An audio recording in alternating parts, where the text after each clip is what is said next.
You don't have to impress yourselves right now. I already believe you're an A+ student. It's up to you to keep it. So you don't have to assume people are stupid going in. You don't have to assume they're non-vegan going in. You have to assume they're all vegan if they're going to be telling you that they're against animal cruelty. It's up to them to keep that.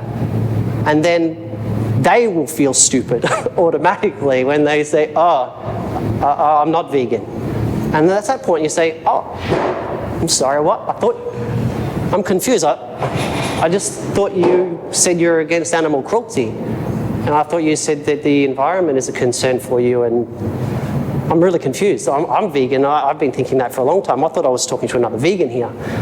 And I'll start backing up. And that's when you start, once again, going through that entire same process of, well, if you were going to be vegan, why would you be vegan? Get them to sell it to you, because if you're having to keep selling them the idea, they're not connecting to what they're seeing on the screen as them being direct participants on what they're seeing on the screen. Does anybody have any queries or questions about that?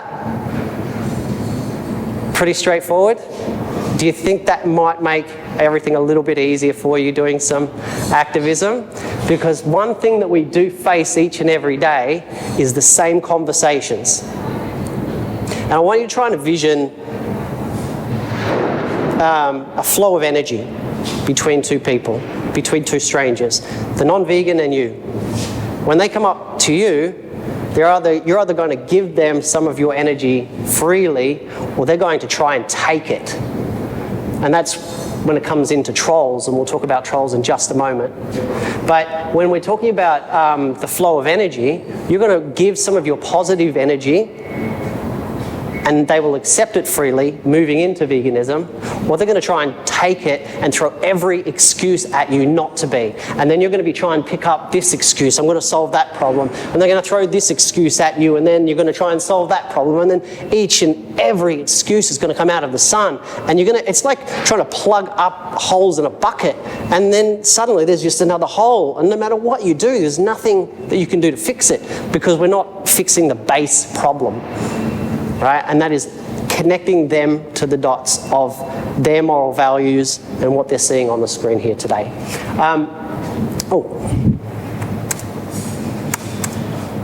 Here we go.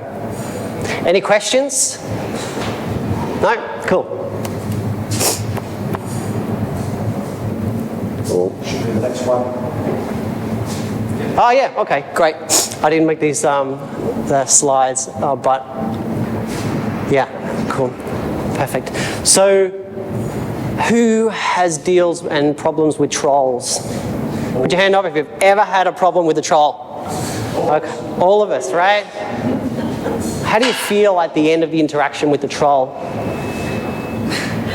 Waste of time. What's that? A waste of time. Yeah, waste of time. Well, that's what's happened, but how do you feel about what's happened? Drained. Drained? Any? Yeah, right. So, going back to that flow of energy, they took that energy from you, and you've got to refill that energy up. So by the time you get home and you're finished for the end of the day, you're so drained, you think, I don't think I can do this again. I've got to go back next week. And it takes you a week to get all that energy back, to go back in, just for 4 hours. But if they're selling you on how to be vegan, you're freely giving them some of that energy, but at the same time, they're actually giving it back to you. And when you deal with trolls, they're going to do the same thing. They're there to take your energy, right? They're there just to suck it out of you until they've got their reaction, and then they go away high on their energy, and then they can laugh with their friends at you. They're laughing at you as the vegan. They don't understand what trauma you have had that led you to being vegan. They did not care about that at all. They came up for a laugh. They came up with their low energy to suck out your energy. And then they took it, leaving you with nothing, leaving you depleted. So who wants to keep that energy? I know I do. So I developed a couple of plans that I deal with keeping as a higher moral person and trying to hold that moral ground. Because when you're a vegan and you are vegan for those moral choices of not wanting other animals to suffer and no other beings to suffer for you, then there is no greater solid ground to be on than where you currently are. Nobody can push you. Nobody can push you around. They assume that you're weak, but how strong do you have to be in order to be an activist? Very freaking strong. And they're going to come up and challenge you. They're going to try and take your energy, and they are going to assume you're weak. So I'm going to challenge you to challenge them on every choice that they've ever made in their life to get to that point where they think it's hilarious to drain you, to treat you horribly, and to laugh at animal cruelty. Would you say it's a low energy thing to try and troll somebody's trauma? It is, isn't it? Intelligence. Not only intelligence, but just their very being. So if they're coming up to you as a low-value human being to try and troll you, so they walk up with chicken breasts and they're eating it in front of you, in front of the screen, they're assuming you've never seen somebody eat chicken before. They're also assuming that you've never eaten chicken before yourself. What's new about that? For them, that's the biggest thing that they've done today. And that's the biggest thing that they're going to do all week. That is very low thinking. So what I like to do is when I challenge people, if they're going to start trolling, I'll try and have a kind conversation with them.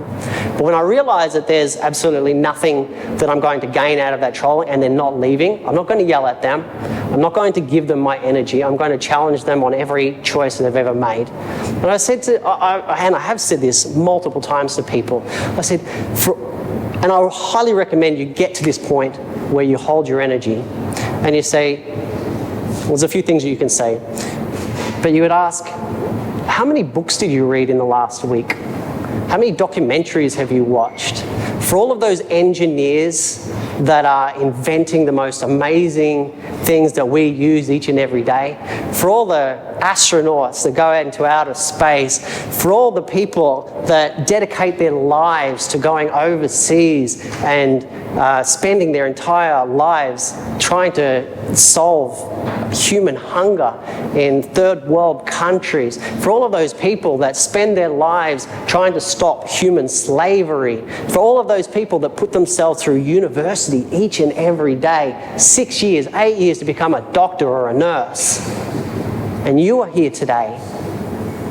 Out of all of those choices that you could have made with your life, the biggest high for you is to come up with a piece of chicken and laugh at strangers about their trauma. What type of person does that make you? And let them sit with that. No, really, what type of person does that make you with all of the millions and millions of possibilities of the person that you could have become? To come up today and troll people for their trauma. And let them sit with that. Challenge them on that. Don't let them escape and get away with it. Right? Another way that you can do is ask, were you ever bullied in school? Most people will say yes. If you have an honest conversation and you just say, look, just humour me for a second, just honestly, were you ever bullied in school? Most people will say yes.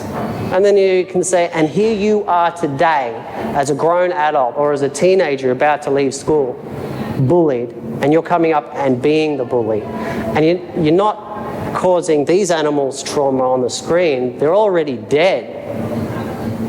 You're coming up to strangers and trolling them on their trauma. You're bullying people on their trauma. Would you come up, if this screen was about child abuse, would you come up and troll those people? What about people who are trying to raise funds for the RSPCA? Would you come up and troll those people? You wouldn't, would you? But yet, these people, you don't know who they are. You don't know what it took to get to this point where they're actually so desperate. They're, like all of us here, holding a TV screen trying to show you the truth. To come up and try and make them feel bad about that. That's more on you. That's more on you than it is on us. And when you leave today, I'm not even going to remember your face. I don't even know what you look like the moment you walk away, because I've dealt with you millions of times over. You're just a shape. And when you walk away, our conversation is going to be the highlight of your day.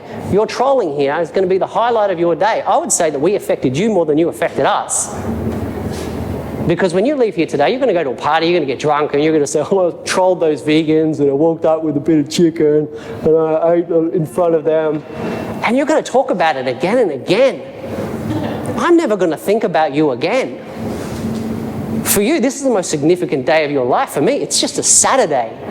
Vegans live in their head. Yeah. Yeah, I'm going to take space up in your head.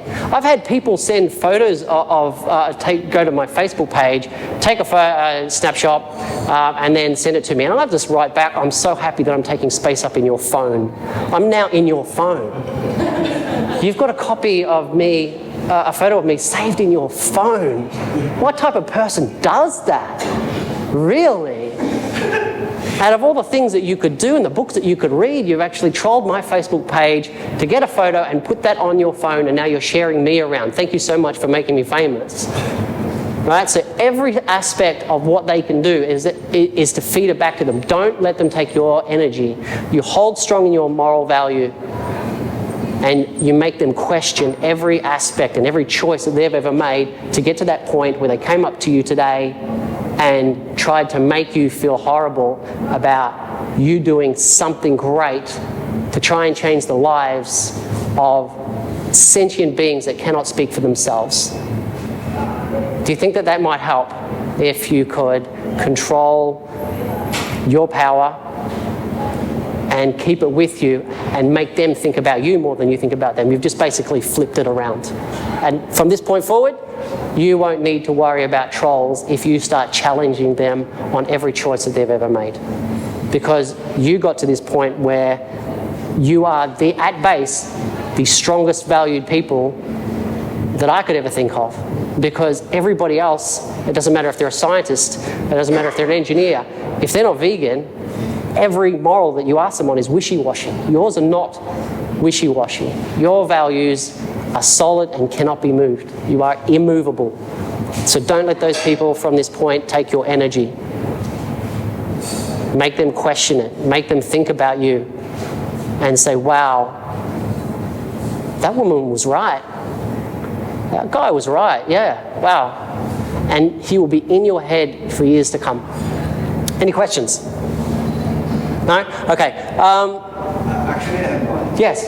When trolls are eating like animals, sometimes hard to talk with people who are eating animals. Yes. So, do you think they are still reachable? Or? You have to understand a couple of points about being vegan. Pardon me. You have to understand a couple of points about trolls. You're not going to change them. And it's the same thing online. I engage with trolls online and I engage with them in public, not because I'm trying to change that person, but because of the people who are reading the comments that might change, or because of the people who may be listening to the conversation. Because if there's people reading the comments who are sitting on the fence and realizing that I'm staying strong, that I'm questioning every choice that they've made, and now they're questioning that choice that they've made, they're going to start listening to it and realizing that that applies to them as well. Yeah. If you need backup, signal others, and also keep your eyes open for anybody else who's having a problem, but don't interrupt. Separate. Yeah, the idea is to separate trolls from from people who are having really good conversations as well. But if you start feeling in danger, either walk away, or if you notice somebody is really struggling in their conversation, just stand nearby. Don't assume that you need to take over that man or that woman's conversation, because if you hold your morals strong, then you won't need people to take over. You just need backup. Right? They think we're weak, but how quickly can we descend if we're really challenged? No need to worry about that from point on. Couple of points. If you come across nasty trolls, feel free to record them, because nothing is greater than shame, because they're going to try and do the same thing to you. People come up to you all the time with cameras and try and film you. There's no reason why you can't do that back. Divide the group if it's a group of trolls. Otherwise, avoid them and politely ask them to leave. But if they don't, like I said, what I'm talking about today is the hardest of how to deal with trolls. How to deal with trolls is about keeping your power. That doesn't matter whether it's online or whether it's doing outreach. Cool. I think that's about it, all I've got for you today. Thank you so much.